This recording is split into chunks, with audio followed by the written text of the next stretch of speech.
ഭക്തനായതുകൊണ്ടാണോ എന്ന്. അപ്പൊ പറഞ്ഞു അതല്ല, പക്ഷെ ഭക്തനാണ് ഞാൻ. അപ്പൊ ഇവൻ ഭയങ്കര ഇംഗ്ലീഷൊക്കെ ആയിട്ടാണ് നമ്മൾ അവിടെയൊക്കെ സംസാരിച്ചുകൊണ്ടിരിക്കുന്നത്. അപ്പൊ ഞാൻ വെച്ചിട്ട് യൂണിവേഴ്സിറ്റിയിൽ പഠിക്കുന്ന കാലത്ത് വൈസ് ചെയർപേഴ്സൺ ആയിട്ട് മത്സരിച്ച് ജയിച്ചിട്ടുള്ള ഒരു ആളെന്ന നിലയ്ക്ക് യൂണിയന്റെ ഇനോഗ്രേഷൻ, പിന്നെ പ്രിൻസിപ്പൾ ഇവിടെ സൂചിപ്പിച്ച പോലെ എല്ലാവരും പൊന്നോമന പുത്രന്മാർ എന്ന് പറഞ്ഞാലും വളരെ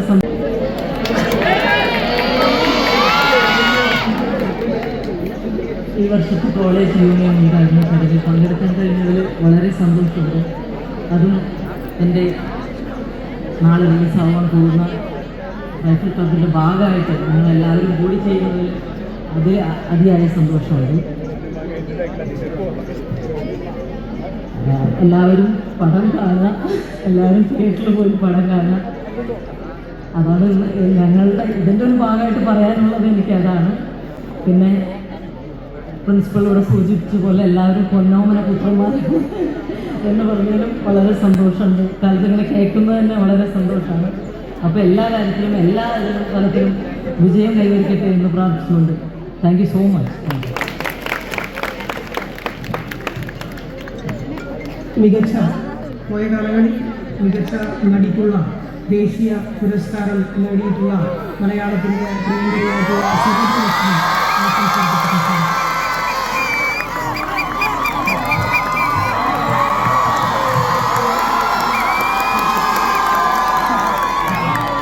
വേദിയിലുള്ള വിശിഷ്ട വ്യക്തികളെ, പിന്നെ മഹാരാജാസ് കോളേജിൻ്റെ യൂണിയൻ ഉദ്ഘാടനത്തിൽ നിന്ന് എത്തിച്ചേരാൻ കഴിഞ്ഞതിലുള്ള സന്തോഷം ആദ്യമായിട്ട് അറിയിക്കുകയാണ്. ഒരു യൂണിയൻ പ്രവർത്തനത്തിൽ അല്ലെങ്കിൽ കോളേജിൽ പഠിക്കുന്ന ശ്രീ ശങ്കരാചാര്യ യൂണിവേഴ്സിറ്റിയിൽ പഠിക്കുന്ന കാലത്ത് വൈസ് ചെയർപേഴ്സൺ ആയിട്ട് മത്സരിച്ച് ജയിച്ചിട്ടുള്ള ഒരു ആളെന്ന നിലയ്ക്ക് യൂണിയൻ്റെ ഇനോഗ്രേഷൻ വരാൻ പറ്റിയത് വലിയ സന്തോഷം. മഹാരാജാസ് എന്ന് ഞാൻ ഒരുപാട് കേട്ടിട്ടേ ഉള്ളൂ. മഹാരാജന്മാരെല്ലാവരും പഠിച്ചിറങ്ങിയ ഈ ഒരു കോളേജിൻ്റെ മുറ്റത്ത് വന്നിറങ്ങി നിൽക്കാൻ പറ്റിയത് വലിയ ഭാഗ്യമായിട്ട് കാണുന്നു. ഈ കോളേജിലുണ്ടായിരുന്ന കലാപ്രതിഭയായിരുന്ന രമേശ് വർമ്മ സാറും അതുപോലെ ഗോപൻ ചിദംബരം അദ്ദേഹമൊക്കെയാണ് എൻ്റെയും ദിലീഷ് പോത്തൻ്റെയും ഒക്കെ അധ്യാപകർ. അവർ പഠിച്ചിറങ്ങി അവർ പറഞ്ഞിട്ടുള്ള കഥകളും പിന്നെ ഇവിടുന്ന് ഇറങ്ങിപ്പോയിട്ടുള്ള പഠിച്ചിറങ്ങിയിട്ടുള്ള വിദ്യാർത്ഥികളും അല്ലെങ്കിൽ സിനിമയിലും സാഹിത്യത്തിലും രാഷ്ട്രീയത്തിലും എല്ലാ മേഖലകളിലും ഒരു മഹാരാജാസ് കോളേജിൽ പഠിച്ച ആരെങ്കിലും ഒരാൾ ഉണ്ടാവും എന്നുള്ളത് നിങ്ങൾക്ക് എല്ലാവർക്കും അഭിമാനിക്കാവുന്ന ഒരു കാര്യമാണ്. അതിന് ആ ഒരു കോളേജിൻ്റെ മുറ്റത്ത് വന്ന് ഇന്ന് നിൽക്കാൻ പറ്റിയത് വലിയ ഭാഗ്യം. നിങ്ങളെല്ലാവരെയും കാണാൻ സാധിച്ചതിലുള്ള സന്തോഷം അറിയിക്കുന്നു. പിന്നെ പ്രിൻസിപ്പാളിനെയും നേരത്തെ പരിചയമുള്ളതാണ് MG യൂണിവേഴ്സിറ്റിയിൽ വെച്ചിട്ട്. പിന്നെ ഇന്ന് ഞങ്ങൾ എത്തിച്ചേർന്നിരിക്കുന്നത് ഞങ്ങളുടെ റൈഫിൾ ക്ലബ്ബ് എന്ന് പറയുന്ന പുതിയ സിനിമയുടെ ഭാഗമായിട്ടാണ്.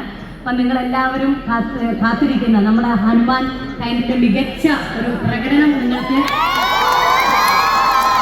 നാളെ കാണാവുന്നതാണ്. അദ്ദേഹം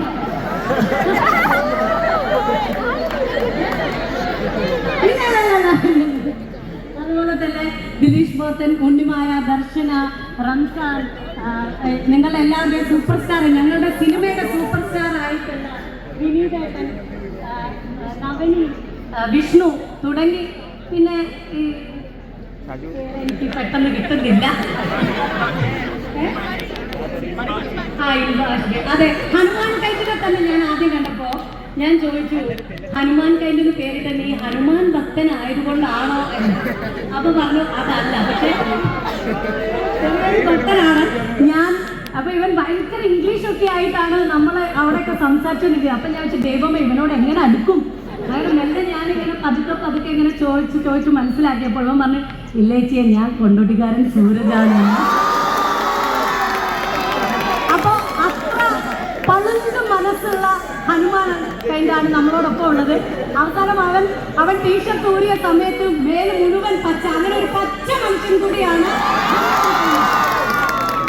അപ്പോൾ എന്താ പറയുക, ഞങ്ങൾക്ക് ഇദ്ദേഹം മാത്രമല്ല, അനുരാഗ് കശ്യപ്, ഒരുപാട് ആക്ടേഴ്സും ഡയറക്ടേഴ്സും ടെക്നീഷ്യന്മാരും ഒക്കെ വർക്ക് ചെയ്യുന്ന ഈ ഒരു ക്രിസ്മസിന് ഞങ്ങൾ ഏറെ പ്രതീക്ഷയോടുകൂടി നിങ്ങളുടെ മുന്നിലേക്ക് ഞങ്ങളുടെ റൈഫിൾ ക്ലബ്ബ് എത്തിക്കുകയാണ്.